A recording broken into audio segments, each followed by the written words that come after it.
Retomando, então, o item 69 agora é da mesma empresa, aconteceu a mesma coisa, relatório complementar para esclarecer, só que aqui ele se refere ao lançamento de contribuição para terceiros. Defesa, o recurso da empresa é só alegando sinceramente que não cometeu ilícito. Eu reconheço a decadência de ofício. Aqui, como o período é de... A última competência lançada é de 5/2000, e aí, considerando a ciência em 10/2006, eu entendo que operou a decadência para todo o crédito tributário. No mérito, ele só discorda do lançamento, então não tenho o que discutir.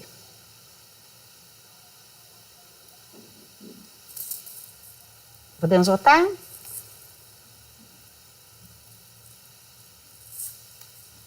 Cleberson.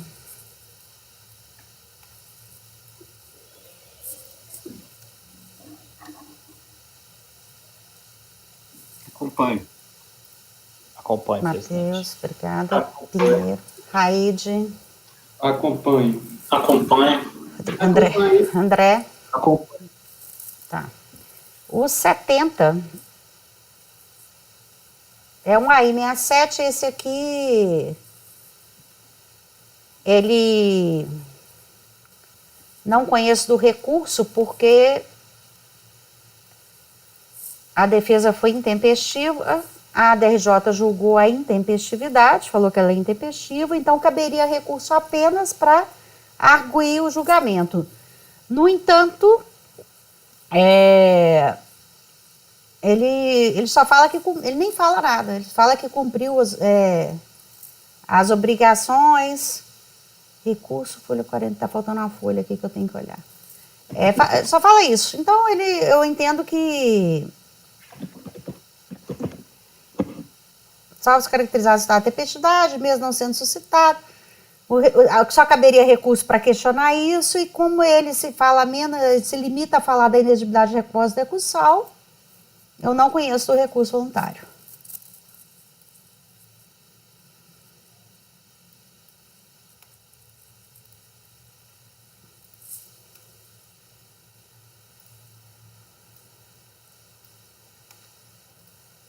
Cleberson?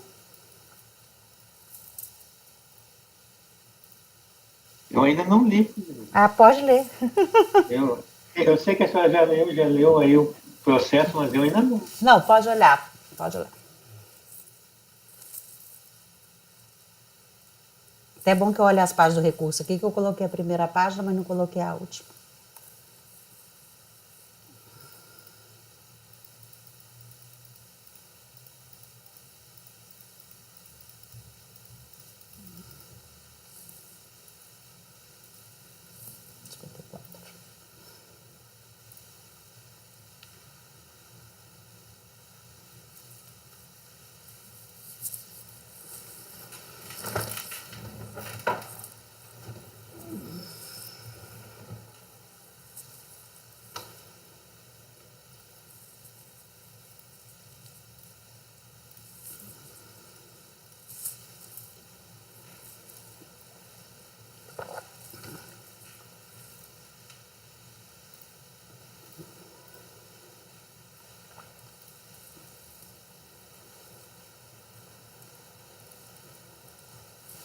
Nesse tempo era DN, então, assim mesmo foi julgado procedente o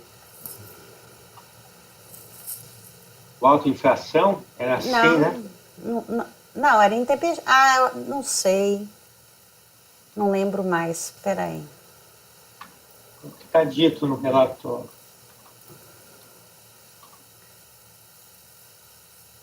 Porque a decisão é autuação procedente.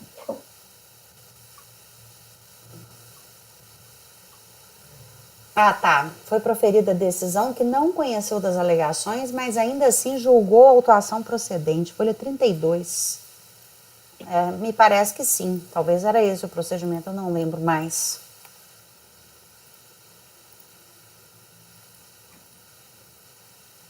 O que eu quero dizer é... A DN não analisou o pedido de relevação da multa? Não lembro. Houve um tempo em que mesmo o auto de infração de obrigação acessória intempestiva era julgado. Mas Exatamente. em 2007 já não era mais assim. 2007 é vésperas da fusão. Janeiro, a fusão foi em maio, já não era mais assim. E aí, em relação ao prazo, o prazo para impugnação inicialmente era de 15 dias, depois ele passou a ser 30. Sim. Eu não me lembro quando é que mudou. Esse período aqui já era o prazo de 30, eles calcularam 30, como é que foi o cálculo? Aqui calcularam 15. Calcularam 15. E quando é que mudou para 30 que eu não me recordo. Acho que foi depois da unificação. Mas não foi um pouco antes? Saiu um pouco antes isso. Não lembro.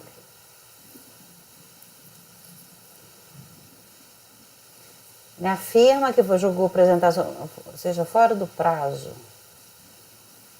Tá. Prazo por interesse. É porque, se olhar a decisão, ela enfrenta outras questões aqui. Ela não começa na decisão, na página 33, item 5. Ela fala assim: ressalto que, havendo ou não apresentação de contestação, o auto de infração será sempre apreciado em todos os seus aspectos pela autoridade julgadora. Então, está vendo que era esse o procedimento. Por dever de ofício e com respeito aos princípios que regem o processo administrativo fiscal, especialmente da revisibilidade e da legalidade. Então, era como se fosse uma revisão. No passado remoto foi assim, mas isso mudou. Tá, mas nessa época que era, então, porque ela fala isso. Mas sim, mas eu digo o caso concreto. O que tem? O contribuinte não está se defendendo da decisão. A decisão analisou outros elementos. Analisou o auto de infração, mas julgou ele procedente. Pois Tá é, certo. e por que agora, nesse caso, eu vou limitar somente a intempestividade?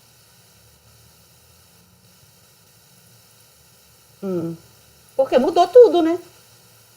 Agora a gente não... Quando ele apresentou o recurso, já era diferente, não? Quando é que foi isso?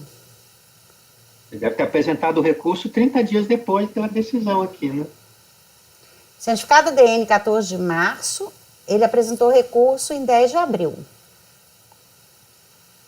Ele fala sobre inexigibilidade do depósito recursal e volta a repetir só que só cumpria as suas obrigações com o fisco. E que não cometeu os ilícitos. É o mesmo argumento genérico dos demais. Então, vocês entendem que, no caso, eu teria que aceitar esse recurso? Não, eu estou falando... Porque aqui, em 2007, quando ele é o período que ele apresenta o recurso, a gente já tinha mudado o procedimento. No caso... o que Não a era DRJ mais isso. A DRJ fez, não. O que a DRJ fez foi informar que não faria uma revisão de ofício. Não, ao contrário. E não fazer uma revisão de ofício, não cabe recurso para o CARF. Ela não faria... Não se aplica o PAF. Não se aplica o PAF nesse caso. O que a DRJ... Eu não entendi, Pinheiro, desculpa. Eu não entendi. Como é que é? O que a DRJ está falando é o seguinte, que ela não viu motivo algum para fazer revisão de ofício. Dessa decisão não cabe recurso. Não, se coubesse era só para questionar a questão da Cabe recurso da parte da intempestividade. Da intempestividade.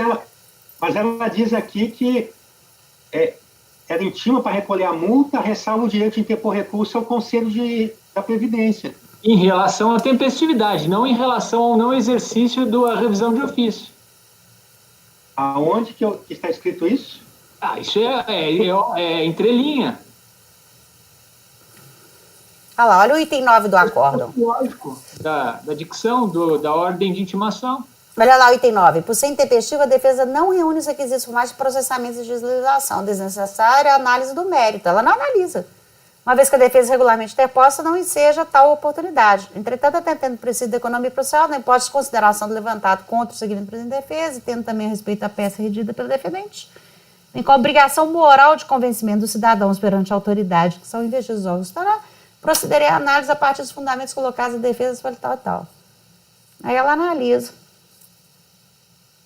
Ela analisa. Ela analisou cerceamento de defesa e pedido de relevação da multa. Mas ele analisou e fala que a defesa intempestiva, então, não caberia. Mas olha só, ele continua, não conhecer das alegações apresentadas intempestivamente. Na conclusão. Não conhece. E aí ele só confirma a autuação. Ela não julgou, ela só confirmou a autuação, no meu ver. Por quê? Porque ela teria que julgar a alegação. Ela fala que ele é devedor, ela confirma. Porque talvez caberia um juízo de... A época fazia uma legalidade, para ver se aquilo estava ok ainda, ou poderia derrubar o auto de infração mesmo sem impugnação. Os autos de infração acho que sempre subiam para análise. Então, os autos de infração sempre subiam para análise. Isso. Mas se ele não se defendeu, era só uma revisão de ofício a princípio. Se ele não se defendeu...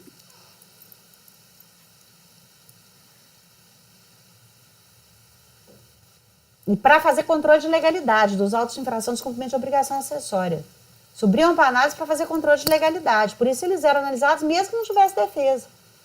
Só que aqui no caso houve uma defesa intempestiva. Então a DJ fala, eu não vou avaliar, eu vou julgar mostrando que a defesa é intempestiva, mas o auto de infração está ok. Então o que caberia recurso, na minha opinião? Só sobre a questão da intempestividade. Ele não pode... Quando chegava no Conselho de Recurso da Previdência, o que o Conselho fazia? Não sei. Mas aqui aí o momento já é outro, né? Aqui, quando ele apresenta o recurso, já é 2007, quando a gente já tinha havido unificação, e os recursos já iam para o antigo Conselho de Contribuintes. E aqui a única coisa que ele podia alegar era a questão da tempestividade. Ele foi intimado para apresentar recurso. Ele apresentou, só que a única alegação possível era a questão da inconstitucionalidade.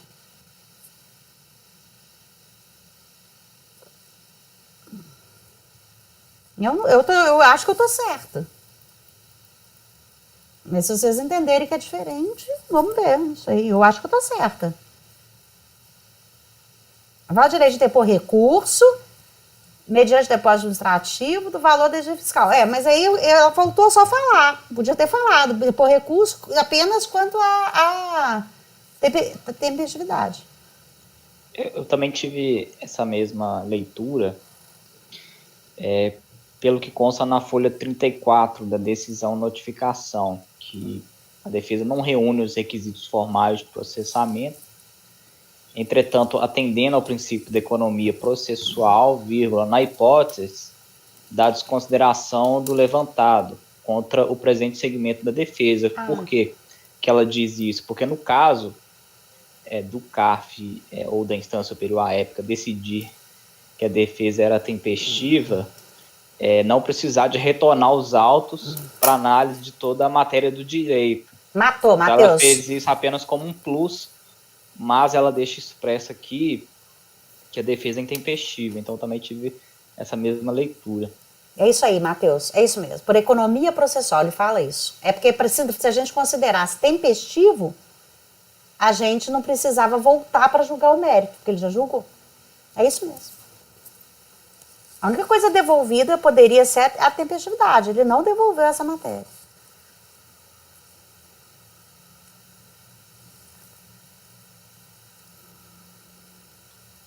Ok, estou vendo que a maioria pensa desse sentido. Eu teria que refletir mais. Eu acompanho, então. Matheus? Acompanho, presidente. Pinheiro? Acompanho. Raide? Acompanho. Rodrigo? Acompanho. André? Acompanho. Eu também. Vamos conhecer do recurso voluntário. Vamos continuar aí, que o outro é fácil, mas um pouquinho só. O Antônio Scherfan também.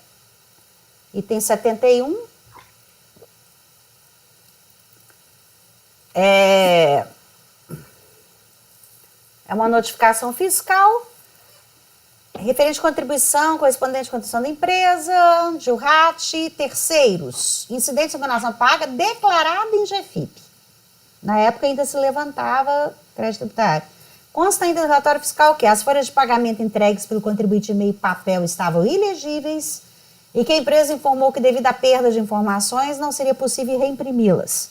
O contribuinte declarou, isso aí é só uma informação que para mim é irrelevante, mas declarou GFIP sem movimento e a análise do sistema informatizado do INSS, GFIPs anteriores folhas de pagamento, foi possível detectar que as informações eram inverídicas, que havia funcionários trabalhando nesses estabelecimentos. As GFIPs em movimento não foram levadas em consideração para o lançamento. Devido à não apresentação de livros de empregados, da folha de pagamento e contabilidade em meio digital e as divergências entre folha e GFIP, não foi possível dar fé às folhas de pagamento entregues em meio papel, sendo efetuado o lançamento com base nas informações declaradas em GFIP. Em impugnação, a empresa alega nulidade, feriu o princípio da ampla defesa, decadência até 2000, que o lançamento é nulo ter sido por arbitramento, que não há GFIPs inverídicas, questiona juros e multa aplicados, requer perícia e exclusão do corresponsável. Foi preferido o acordo da SJ Brasília, que julgou procedente em parte do lançamento, declarando a decadência dos valores da contribuição de 8 de 2000 a 9 de 2001. Então, a decadência já foi declarada no acordo. Cientificado, o acordo apresentou recurso. Alega nulidade do NFLD, pois o lançamento foi realizado unilateralmente pela fiscalização, sem participação do recorrente, o que fere o princípio da ampla defesa. De serem nulos também os elementos que amparam no NFLD e que foram ignorados os documentos juntados à impugnação.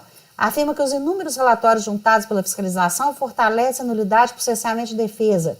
Entende ser direito do contribuinte participar da formatação do lançamento. Cita jurisprudência e doutrina. Acrescenta que é no lançamento, pois foi feito por arbitramento, que o executivo apresentou todos os documentos solicitados pela fiscalização. Se possuía outros elementos que poderiam ser analisados, tais como fichas de registro de empregados, balanços patrimoniais, declaração de imposto de renda, guias informativos de pagamento de contribuição. Questiona a taxa Selic, insurge contra a multa no percentual de 15%, porque ele queria que fosse 12%. A multa foi lançada à metade porque era crédito declarado em GFIP. Afirma que os cálculos estão errados, sendo inferior à realização de perícia, diz ter juntado planilhas elaboradas de forma rápida e superficial, que apontam diferenças de 20% a maior do que foi encontrado pela fiscalização. Quanto às GFIPs em movimento, descreve os períodos em que as filiais encontravam-se paralisadas. Questiona a atribuição de corresponsabilidade da sócia Maria Elisa Scherfan e requer seja declarado no NFD e os AIs vinculados. Conheço do recurso, da preliminar de nulidade. O argumento contribuinte de nulidade alegando cerceamento de direito de defesa não merece acolhida. Conforme descrito no relatório fiscal, o crédito foi lançado com base em informações declaradas em GFIP. A lei, à época, cita o artigo 32, inciso 4, parágrafo 2º, que fala que inclusive o débito declarado em GFIP é confissão de dívida. Referido o documento é a GFIP, que constitui instrumento hábil suficiente para o exigente do crédito tributário, e suas informações comporam a base de dados para fim de cálculo e concessão de benefício previdenciário. Vê-se, portanto, que não há que sequer que se falar em arbitramento, pois o documento que serviu de base do lançamento foi a informação prestada em GFIP pelo próprio contribuinte. Além disso, todos os valores lançados, cito os relatórios do processo, cito o artigo 142 do CTN, foram cumpridos o artigo 10.7235. No caso, vê-se que a fiscalização apurara o fato, intimou a empresa esclarecê-lo. Somente após a análise de todos os documentos, esclarecimentos e provas é que efetuou o lançamento e lavrou as atuações. O contribuinte poderia ainda, no prazo de defesa, o recurso juntar aos autos documentos que entender necessário para comprovar os fatos. Contudo, não basta juntar tudo o que tem, que poderia, se houver, alterar o lançamento. Necessário apontar exatamente o que entende que é equívoco no lançamento e qual documento é capaz de justificar suas alegações, porque ele saiu juntando um calhamaço de documento. Equivocado o entendimento do recorrente sobre o lançamento ter sido efetuado sem participação do contribuinte, o que importou em cerceamento de defesa. Cito o CTN 138 e digo que, isso aqui já é padrão meu, da lei da norma suplicitada, percebe-se que o texto legal deixa claro que deve ser observado o processo regular. No caso, o processo regular é o PAF, em que não há previsão para contestação antes do lançamento, que só é a impugnação que instaura a fase litigiosa. Sendo assim, após o lançamento, que se oportuniza o sujeito passivo impugná-lo, e, se for o caso, apresentar recurso, assim como fez o recorrente. Como dito acima, não é que se fala em arbitramento, mas de qualquer forma, mesmo que fosse, tal conduta estaria de acordo com o que determina a lei, artigo 33, cito. Então, não há nulidade do lançamento por cerceamento de defesa. Perícia, também padrão meu, que eu não acolho, porque o lançamento foi feito com base em crédito lançado em GFIP. Não há mais o que periciar. E ele não indica nada que está errado, efetivamente, no lançamento. Teria que ter trazido algum, pelo menos, indício, né? No mérito, ele limita-se a afirmar que os cálculos estão errados, que elaborou planilhas de forma rápida e superficial, que aponta a diferença de 20% a maior do que o valor encontrado pela fiscalização. Ora, diante de todos os relatórios precisamente confeccionados pela fiscalização, veio um recorrente contraditá-los, afirmando estar errados com base em planilha superficial. Conforme já descrito, o crédito foi lançado com base nas informações declaradas em GFIP pelo próprio contribuinte. Repita-se, não basta juntar os autos tudo o que tem, que poderia, a seu ver, alterar o lançamento. É necessário apontar exatamente o que entende que há equívoco no lançamento e qual é o documento que é capaz de justificar a sua alegação. Eu digo que a simples discordância do fato não pode ser considerado. Sobre os juros, eu aplico a súmula CARF. Quanto ao questionamento sobre a multa, eu não posso falar que ela é indevida, porque eu sou autoridade administrativa. A multa já foi aplicada, reduzida à metade. Em que peça lançada a multa pessoal de 15, caso o contribuinte tivesse optado por pagar o crédito até 15 dias do recebimento da notificação, a própria FB teria reduzido o percentual para 12, contudo não foi essa a opção. Mas observe que mesmo quando sendo 15, não são mais 15, né? Por causa que a multa vai aumentando dependendo da fase processual. Então, com isso, eu mando aplicar a portaria, mando ser observada a portaria CARF. E com relação à relação de corresponsáveis, também cito a súmula 88 do CARF. E aí, eu nego o provimento. Eu fiquei na dúvida se eu dava provimento parcial para aplicar a portaria. Mas ele não pede isso. Ele pede redução para 12%. Então, eu deixei negar e só deixar no voto, no acórdão, a necessidade de observância dela, o que a DRF já vai fazer de ofício de qualquer forma. Mas ele não pediu isso, ele pediu redução para 12%. Então, eu não entendo que ele pediu, por isso que eu neguei. Enquanto vocês analisam aí, me dá só um minutinho, eu já volto.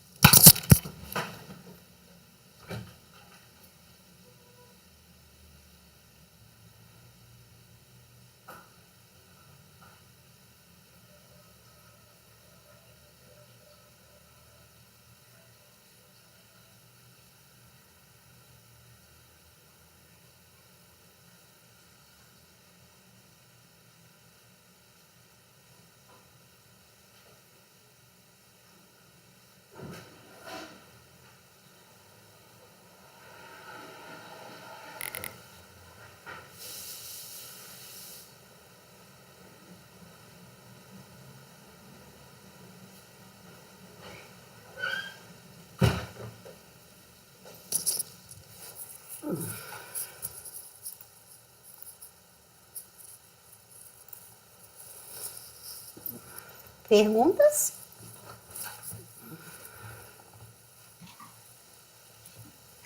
Por que essa remissão ao artigo 148 aqui, presidente?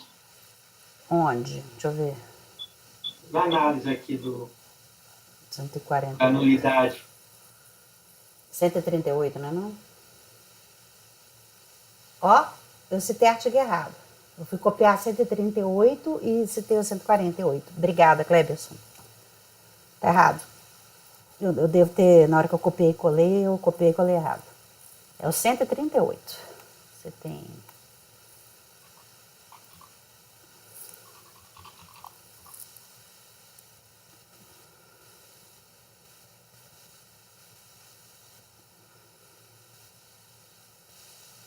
Eu copiei e colei errado e nem vi.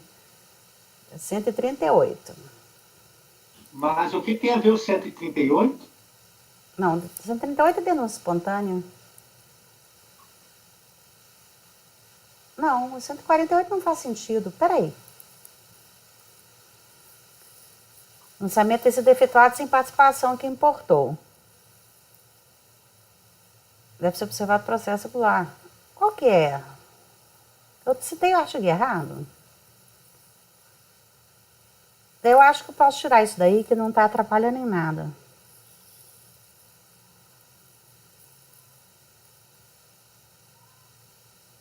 Não, processo regular é o 148 mesmo. É o 148 mesmo, eu só falei 138. Não, mas está errado porque não é isso que fala o 148. Qual que é esse artigo?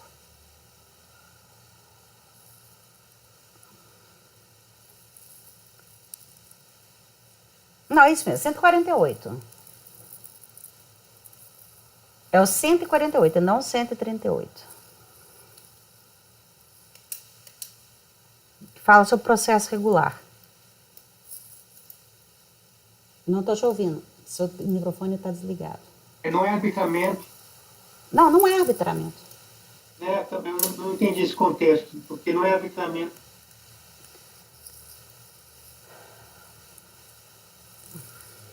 Como dito acima, não há que se falar em arbitramento. Então, o 148 do arbitramento, não entendi por que Acho que é desnecessário participar aí da discussão aí. Você fala, o que importou em cerceamento de defesa. Acho que eu posso tirar esse 148, né? É porque eu quis dizer que ainda que fosse arbitramento, ele não teria que participar. Você vê lá no final, na hora que eu falo ali, há que se falar que não há que se falar em arbitramento, mas de qualquer forma, mesmo que o fosse, é porque eu queria dizer que ainda que fosse, porque ele alega que foi, né? E eu digo que o processo regular é o PAF. É o 148. Você quer que eu tire? Também não. Eu só não entendi. Não entendi realmente por que entrar nessa discussão aí. Mas em relação ao voto, só para manter a coerência, quando o contribuinte, assim eu tinha entendido que nós estávamos decidindo, quando o contribuinte questiona a multa, nós deferimos a portaria. Ele questionou a multa, mas não em relação a isso. Ele queria 12%. Esse é o que por exemplo, eu fiquei na dúvida mesmo, se eu colocava o provimento parcial ou não. Mas então eu posso dar o provimento parcial. Então, eu conheço, rejeito as preliminares e, no mérito, dou o provimento parcial para determinar o cálculo da multa em conformidade com a portaria 14. Pode ser assim? Assim mantém coerência com os outros que a gente estava decidindo. Ok. É porque, como ele não alega exatamente isso, mas tudo bem. Aí fica igual o 62 seu aí.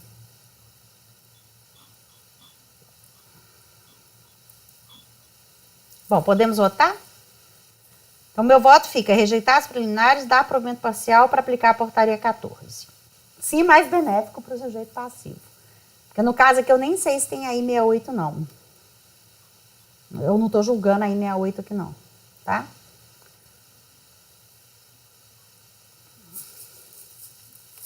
Cleberson. Então, acompanho a relatora provimento parcial. Acompanhe, presidente. Acompanhe.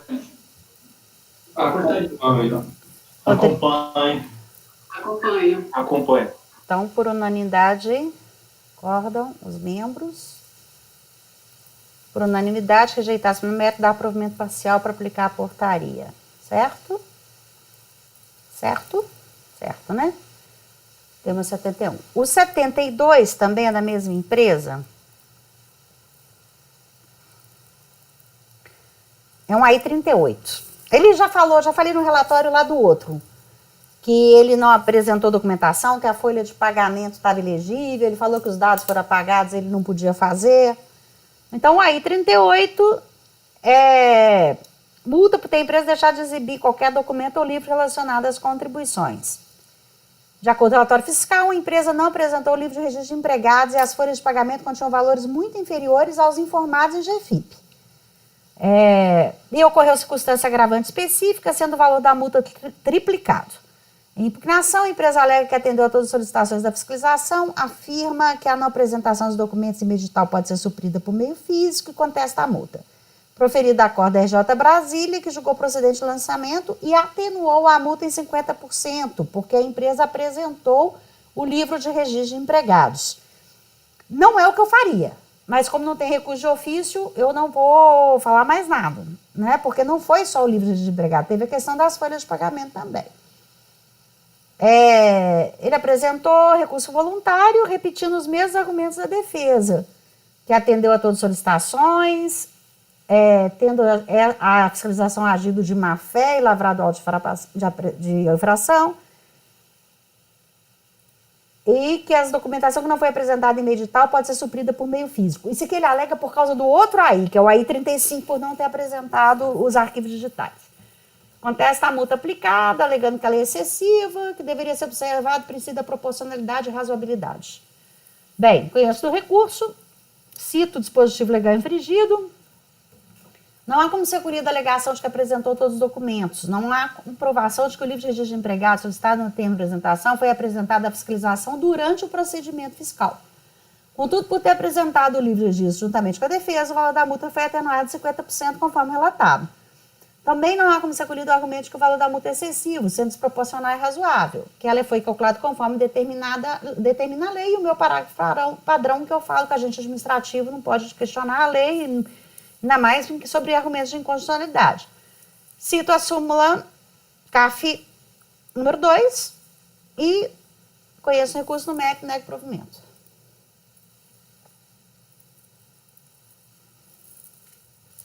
Nesse caso foi atenuado em 50 porque... Ele apresentou atenuação porque ele apresentou durante na defesa, no prazo de defesa. Mas como tinha agravante, não podia relevar. Ah, tinha agravante. Tinha, ela foi agravada 3 vezes. E as folhas, a folha foi considerada improcedente nesse... Ela não me preocupou com a folha. Nesse critério, acho que a folha não poderia ser autuada, né? É porque, na verdade, a folha, ele está autuado no AI 35, porque ele pediu em meio digital, que é o próximo que nós vamos julgar. Tá, então, o motivo da atenuação é porque... Apresentou o livro de registro de empregados com a defesa. Não, sim, mas é porque não podia relevar. Não, ele não era primário. Então, é esse o motivo por que deve ser mantido, né? Que foi mantido.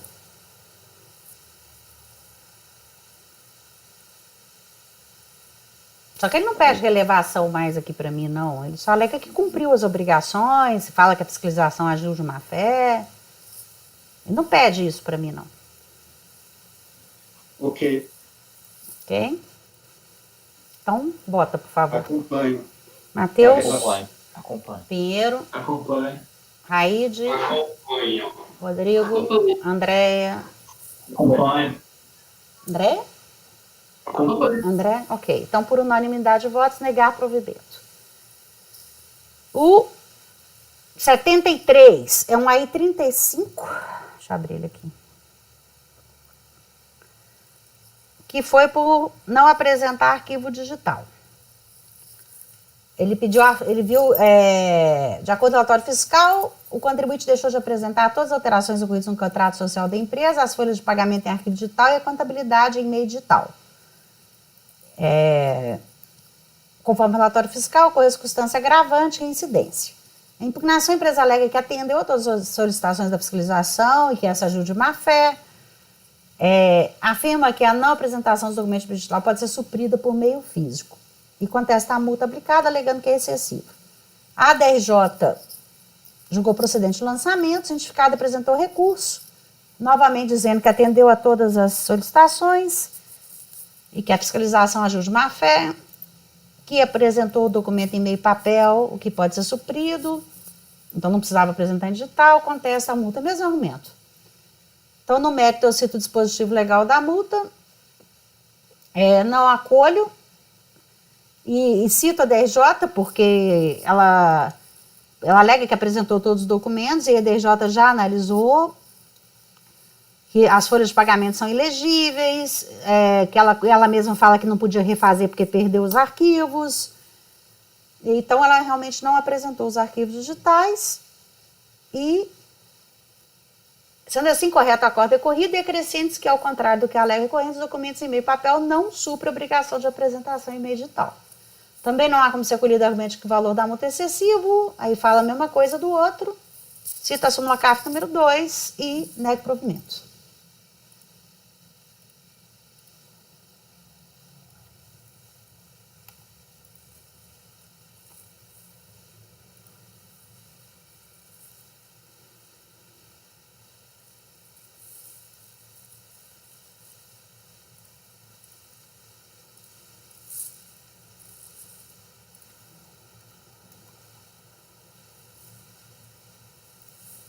Votamos?